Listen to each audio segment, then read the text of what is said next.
Second ODI match में भाई West Indies की टीम ने पाकिस्तान की टीम को एक लर्न पकड़ा दिया और बोला ये लर्न भाई सबसे पहले है मोहम्मद रिजवान के लिए, उसके बाद है बाबर आजम के लिए, उसके बाद 25 करोड़ पाकिस्तानियों के लिए भाई जिनकी किस्मत में रोना लिखा है, जीत तो पाकिस्तान की किस्मत में है ही नहीं। आज की मैच में बात कर लें भाई बाबर साहब द किंग ऑफ क्रिकेट जिसे पाकिस्तानी बोलते हैं, जिन्होंने सर पे बिठाया हुआ है 3 बॉल पे 0 run. Finally Pakistani cricket team का उठ गया है जनाजा। तुम्हारे हीरोज गलत हैं, तुमने गलत लोगों को प्रमोट किया, तुमने गलत लोगों को आगे पुश किया। अब फाइनली जब डिस्प्ले करने का टाइम आया तुम्हारी गेम खुल गई। खुद सोचो ना, इन्होंने हमें जीने लायक छोड़ा है ना हमें मरने लायक छोड़ा है। पहले मैच में 47, दूसरे मैच में टक।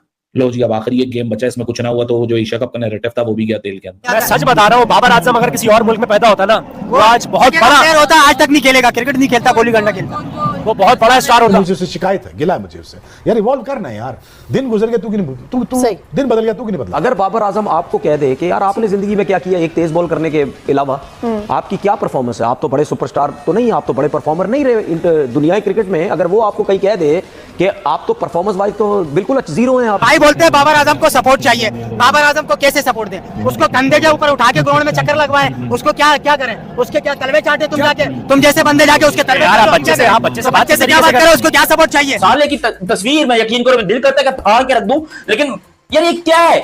इतना मनहूस कोई हो सकता है? ये किंग है पाकिस्तान का। इस तरीके से बाबर आजम आउट होके किया है, उसने पर्सली तोड़ के ऊपर मुझे यहां पे हिट किया है, यहां पे हिट किया है। ऐसे नहीं चलेगा। आप किताब लिख सकते हो इन दोनों के ऊपर और उस किताब का टाइटल होगा डरपोखों वाली क्रिकेट, उस किताब का टाइटल होगा बुजदिलों वाली क्रिकेट, उस किताब का टाइटल होगा शेल में जाके कैसे खेलना है, और इस किताब के 10,000 वर्जन आ सकते हैं। मान लो कि बाबर का माइंडसेट का इशू है, इतना प्रेशर बना दिया तुम लोगों ने उसके ऊपर, और मजे की बात यह है कि सारा ब्लेम किसके ऊपर है? जो बाबर की तारीफ नहीं करता। हमारे दिल में लड्डू फूट रहे हैं। मैंने 4 रकात नफल पढ़ के आया हूँ। या अल्लाह ताला तेरा लाख लाख शुक्र है, बलोती से जान छूट गई हमारी। पाकिस्तान टीम का जनाजा नहीं उठा है, बाबर आजम का जनाजा आज हमने अल्हम्दुलिल्लाह लाख लाख शुक्र है, बाबर आजम का जनाजा आज उठ गया, शुक्र है। पाकिस्तान की जनरेशन के अंदर इन दोनों ने मिलकर इंजेक्शन ठोक दिया है कि बच्चों टाइम लो, बच्चों आपने स्लो खेलना है। आपकी क्रिकेट की बुनियाद बर्बादी की जो रखी गई है ना, वो इन दोनों की वजह से ही रखी गई है। किधर गया वो बाबर आजम? इसको कोई समझाए भाई, तुम कौन हो, तुम्हारा पोटेंशियल क्या है, तुम्हारी बला क्या है? इस सब चीजों को छोड़ के बस ये लगे वो तुम्हारी बुराई कर रहा है, वो ये कर रहा है, वो। अबे भाई मैं 2.5 साल से सिमिलर बातें कर रहा हूँ बाबर आजम के ऊपर। ये किंग है वो ब्रेंडन किंग वेस्ट इंडीज का, वो इससे लाख गुना बेहतर खिलाड़ी है भाई। वेस्ट इंडीज का ब्रेंडन किंग, उसको तुम किंग बोलोगे तो चलो उसके पास रीजन तो है कि मेरा नाम ही किंग है भाई, मैं क्या करूं, मजबूर हूं मैं। लेकिन ये बाबर ना 4 में ना 14 में ये बंदा आकर पाकिस्तान का किंग बना पड़ा है कि जी मैं किंग हूं पाकिस्तान का। 3 बॉलों में घंटा बना के 0। मोहम्मद रिजवान की गलती है कि 21 गेंदें खेलकर सिर्फ 2 रन। आज की मैच में बात कर लें भाई बाबर साहब द किंग ऑफ क्रिकेट जिसे पाकिस्तानी बोलते हैं, जिन्होंने सर पे बिठाया हुआ है 3 बॉल पे 0 रन। भाई रिजवान साहब आए हैं 38 बॉलों पे 16 रन। ये कौन सी ओडीआई क्रिकेट चल रही है भाई? जरा मुझे भी बता दो, ये पीसीबी चेयरमैन को पकड़ के लाओ और बताओ कि इस 25 करोड़ आवाम को कि भाई ये आपने गधे टीम के अंदर ऐड किए हुए हैं। उसके बाद भाई साइम यूब की बात करें, उसके बाद भाई आप अब्दुल्ला की बात कर लें, अब किसी भी प्लेयर की बात करें, मोहम्मद नवाज से लेकर नंबर 1 बॉलिंग को आपने नहीं भूलना। सबसे पहले शाहीन शाह अफरीदी को भाई लेके आओ यहाँ पे। 6 ओवर में 36-37 रन उस बंदे को पड़े हैं और एक भी विकेट, लिटरली उस बंदे को एक भी विकेट नहीं मिल रही है। कहाँ की क्रिकेट चल रही है भाई? हम कहते थे हमारे पास 150 वाले पेसर्स हैं, वेस्ट इंडीज ने मार मार के पागल कर दिया। रदरफोर्ड और चेज 2 बंदे हैं और उन्होंने तबाही उतार दी। और हम कहते हैं 9 सितंबर से एशिया कप स्टार्ट है, 14 सितंबर को हम इंडिया को टक्कर देंगे और इन गधों के साथ हम इंडिया को टक्कर देंगे। भाई हमारी जलालत जो है वो लिखी गई है, चाहे पाकिस्तानी अवाम उम्मीद रखे या ना उम्मीद रखे। हम एशिया कप से अभी बाहर हो गए, हम एशिया कप अभी हार गए हैं। पाकिस्तानी पब्लिक मौजूद है, उनसे पूछते हैं कि भाई रोना आ रहा है इनकी परफॉर्मेंस पे, क्या हो रहा है? बाबर साहब भाई 120 दिन वेट किया, क्रीज पे आएंगे, जब क्रीज पे आए तो तीसरी बॉल पे चलते बने। सर क्या कहते हैं, ए से लेके जेड तक भाई, बैट्समैन से लेके बॉलर तक तमाम टीम फ्लॉप। भाई बहुत मुबारक हो, आपने 3 बॉल्स खेल ली, उसके बाद आप आउट हुए, and this is what we call our king. हम आप लोग किस इंटेंट के साथ जाते हो? आप लोगों का दिमाग कहाँ होता है? आप लोग खेलने, मुझे लगता है आप लोगों ने हॉकी खेलने जाते हो और आपको गलती से क्रिकेट के बल्ले पकड़ा दिए जाते हैं, because this is not happening guys. आप लोग काउंटडाउन कर रहे हैं कि भाई एशिया कप सर पर आ गया है, there is entertainment, there is gonna be like, हम लोगों को नजर आएगी अच्छी क्रिकेट, हेल्दी क्रिकेट नजर आएगी, हमें कमबैक्स नजर आएंगे, हमें नए टैलेंट्स नजर आएंगे, but nothing is happening. Pakistan की क्रिकेट होपलेस हो चुकी है। यानी मैं आपको सही बात बताऊं ना, स्ट्रेट फॉरवर्ड, तो यहाँ पर क्रिकेट से ज्यादा हमें कॉमेडी नजर आ रही है। हम लोगों को नहीं, कॉमेडी बोर्ड, कॉमेडी प्लेयर्स और comedy cricket. Tell me one thing, अगर सुफियान मुकीम डिलीवर कर रहा था, why did you guys drop him?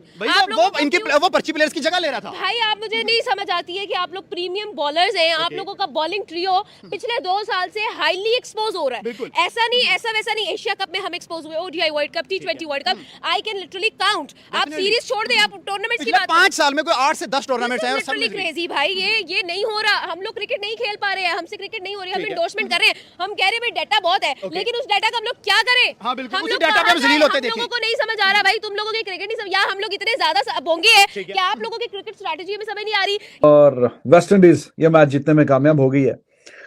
Pakistan ने 107 पे 5 आउट कर लिए थे, लेकिन उसके बाद तो फिर कमाल ही है। स्ट्रॉन्ग पोजीशन पे था पाकिस्तान वहां पे। मुझे लगता है कि हाँ, 107 पे जब 5 खिलाड़ी आउट थे और पाकिस्तान ने जो विकेट लिया था, नवाज ने जो आउट करके दिया था जनाब रदरफोर्ड को, जो कि बहुत ही डेंजरस तरीके से खेल रहा था T20 के मोड में, उसका जब विकेट गिरा तो 5 खिलाड़ी आउट, अभी 70 के ऊपर रन रहते थे, 73 रन रहते थे। तो वहां पे पाकिस्तान जरा बेहतर पोजीशन पे था, लेकिन क्या ही शानदार किस्म का चेज किया है भाई चेज ने और ग्रीव्स ने इनको ग्रीफ में डाल दिया है और चेज ने इनसे चेज कर लिया और पाकिस्तान ये मैच हार गया। वेस्ट इंडीज सीरीज में अलाइव है, 3 मैच की सीरीज है और जैसे मैंने आपको बताया था कि वेस्ट इंडीज वो सोच रहे हैं कि भाई हम पाकिस्तान से ये सीरीज जीत के किसी ना किसी तरीके से अपनी रैंकिंग में ऊपर इजाफा करें और 2027 के वर्ल्ड कप का उनका टारगेट है कि हमने डायरेक्ट क्वालिफिकेशन करनी है, हम ऊपर की टॉप 8 टीमों में रहें, 7 में रहें तो ज्यादा बेहतर है। तो ये उनका जनाब हिसाब किताब है कि हमने इस तरीके से ऊपर के ऊपर जाना है। तो आज जिस तरीके से ये मैच गया है, ओवरऑल अगर देखें जो खेल हुआ है तो उसमें वेस्ट इंडीज ज्यादा बेहतर खेला है। उनकी बॉलिंग की बात करें, जिस तरीके से भी चेज भी कर गया वो भी आपके सामने है।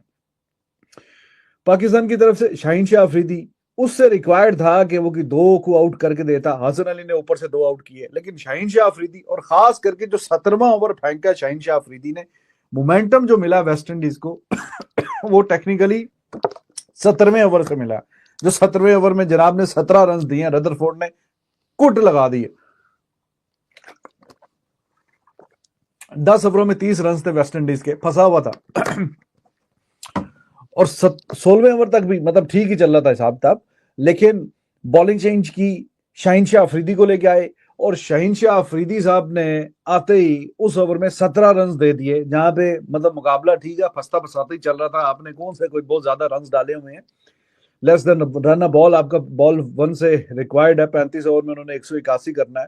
तो वो स्टेज पे आप 17 रन आपने दिए हैं। फिर अगले ओवर में वो सलमान अली आगा आ गया, वो भी छक्के खा रहा है। तो 2 ओवरों में कोई 27-30 रन, जहां पे 10 ओवरों में शुरू में 30 रन थे, वो 2 ओवरों में उन्होंने कोई 27-30 रन निकाले। वहां से जो मोमेंटम है वो शिफ्ट हो गया।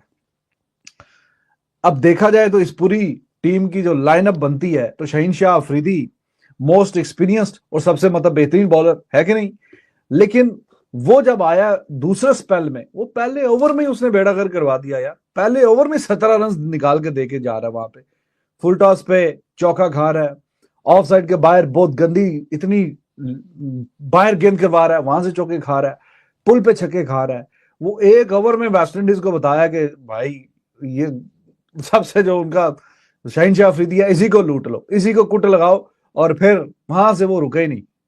वो तो खैर रदरफोर्ड आउट हो गया बीच में, वरना जिस डेंजरस मोड में वो चल रहा था।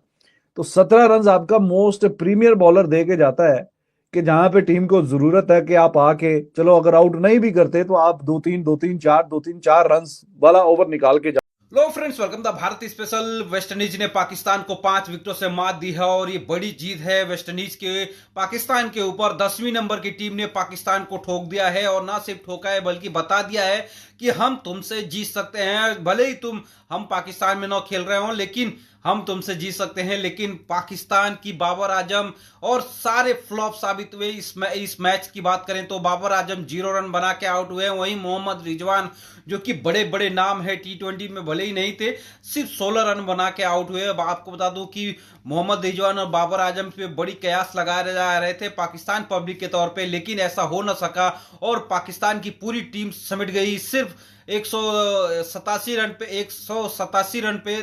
लेकिन उसके बाद से जो 87 रन का टारगेट मिला था वो आसानी से वेस्ट इंडीज ने चेस कर डाला, और ना सिर्फ चेस कर डाला बल्कि पाकिस्तान को बता दिया कि हम तुमको भी हरा सकते हैं। क्योंकि वेस्ट इंडीज की टीम भले ही ऑस्ट्रेलिया से 5-0 से हारी हो, लेकिन ऐसा नहीं लगता है कि वो पाकिस्तान को न हरा सके। तो पाकिस्तान वेस्ट इंडीज से दूसरा ओडीआई मुकाबला हार गया है और 5 विकेटों से कड़ी शिकस्त दी है वेस्ट इंडीज ने। और बाबर आजम एक बार फिर से फ्लॉप साबित हुए हैं। 0 रन बनाए बाबर आजम ने, जिसके बदौलत पाकिस्तान के लोग अब बाबर आजम को रिटायरमेंट लेने का फैसला कर रहे हैं। ये कह रहे हैं कि बाबर आजम को अब रिटायर हो जाना चाहिए और बाबर आजम से कुछ होने वाला नहीं है, क्योंकि बाबर आजम के बस की अब बात नहीं है। बाबर आजम वो बाबर आजम नहीं है जो कि किंग कहे जाते थे। बाबर आजम ने स्टार्टिंग में बहुत कुछ अच्छा किया था, लेकिन उसके बाद से जब स्टार्टिंग में अच्छा किया था तो उन्होंने बाबर आजम को विराट कोहली से कंपेयर किया जाने लगा था, लेकिन वो अब ऐसा हुआ नहीं और विराट कोहली है, बाबर आजम नहीं है।